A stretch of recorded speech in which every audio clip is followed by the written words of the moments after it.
ঢাকাই সিনেমার এক উজ্জ্বল নাম, জাতীয় চলচ্চিত্র পুরস্কার প্রাপ্ত নন্দিত অভিনেত্রী গুলশান আরা আক্তার চম্পা শুধু তারকা পরিবারের জন্ম বলেই নয়, নিজের অভিনয় গুণ, পরিশ্রম আর জনপ্রিয়তায় তিনি হয়ে উঠেছেন বাংলা চলচ্চিত্রের এক অনন্য অধ্যায়। ৫ জানুয়ারি থেকে তিনি পা রেখেছেন ৫৯ বছরে, অর্থাৎ ১৯৬৫ সালের ৫ জানুয়ারি যশোরে জন্মগ্রহণ করেছেন তিনি। ছোটবেলা থেকেই চোখে পড়েছিল তার ভিন্ন স্বভাব আর স্টাইলিশ উপস্থিতি। বড় দুই বোন সুচন্দা এবং ববিতা তখন চলচ্চিত্রে তুমুল জনপ্রিয়। বাড়িতে চলাফেরায় নাম করা তারকারা, বাইরে বেরোলেই ভিড়। এই রঙিন জীবন আর আকর্ষণ ছোট বোন চম্পাকেও ভাসিয়ে নিয়ে যায়। শুরু হয় ছোট পর্দায় মডেল হিসেবে ক্যামেরার সামনে দাঁড়িয়ে।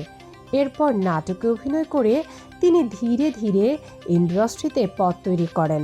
তবে সঠিক স্বীকৃতি আসে ১৯৮৫ সালে ৩ কন্যা সিনেমার মাধ্যমে। শিবলি সাদিক পরিচালিত ৩ কন্যা সিনেমার মাধ্যমেই তিনি প্রমাণ করে দেন অভিনয় তার প্রকৃত গন্তব্য। এরপর একের পর এক জনপ্রিয় ও মানসম্মত চরিত্রে অভিনয় করে নিজেকে প্রতিষ্ঠিত করেন শীর্ষ নায়িকাদের কাতারে।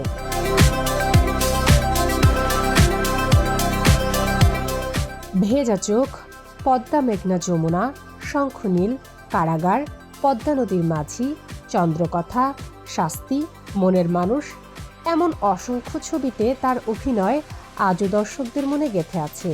চম্পার ক্যারিয়ার ৫ দশকের বেশি দীর্ঘ। ইলিয়াস কাঞ্চন ও মান্নার সঙ্গে জুটিবদ্ধ হয়ে দর্শক প্রিয়তা অর্জন করেন। সত্যজিৎ রায়ের ছেলে সন্দীপ রায়ের টার্গেট, বুদ্ধদেব দাশগুপ্তের লাল দরজা এবং গৌতম ঘোষ পরিচালিত পদ্মা নদীর মাঝিতে অভিনয় করে প্রথম জাতীয় চলচ্চিত্র পুরস্কার অর্জন করেন। দুর্দান্ত অভিনয়ের স্বীকৃতিস্বরূপ তিনি অর্জন করেছেন ৫ বার জাতীয় চলচ্চিত্র পুরস্কার, যা তার মেধা ও শ্রমেরই প্রমাণ। জাতীয় চলচ্চিত্র পুরস্কার পাওয়া তার অন্যান্য সিনেমাগুলো হল অন্যজীবন, উত্তরের ক্ষেপ, শাস্তি, চন্দ্রগ্রহণ। সর্বশেষ তিনি আলোচনায় আসেন দুই বাংলার যৌথ প্রযোজনার সিনেমা মনের মানুষ দিয়ে।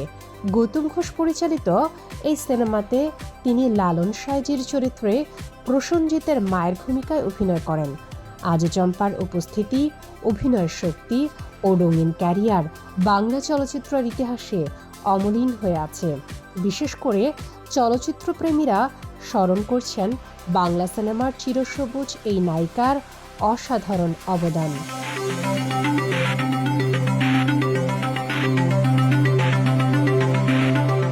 শামীমা আক্তার, বাংলা বাজার পত্রিকা, ডিজিটাল।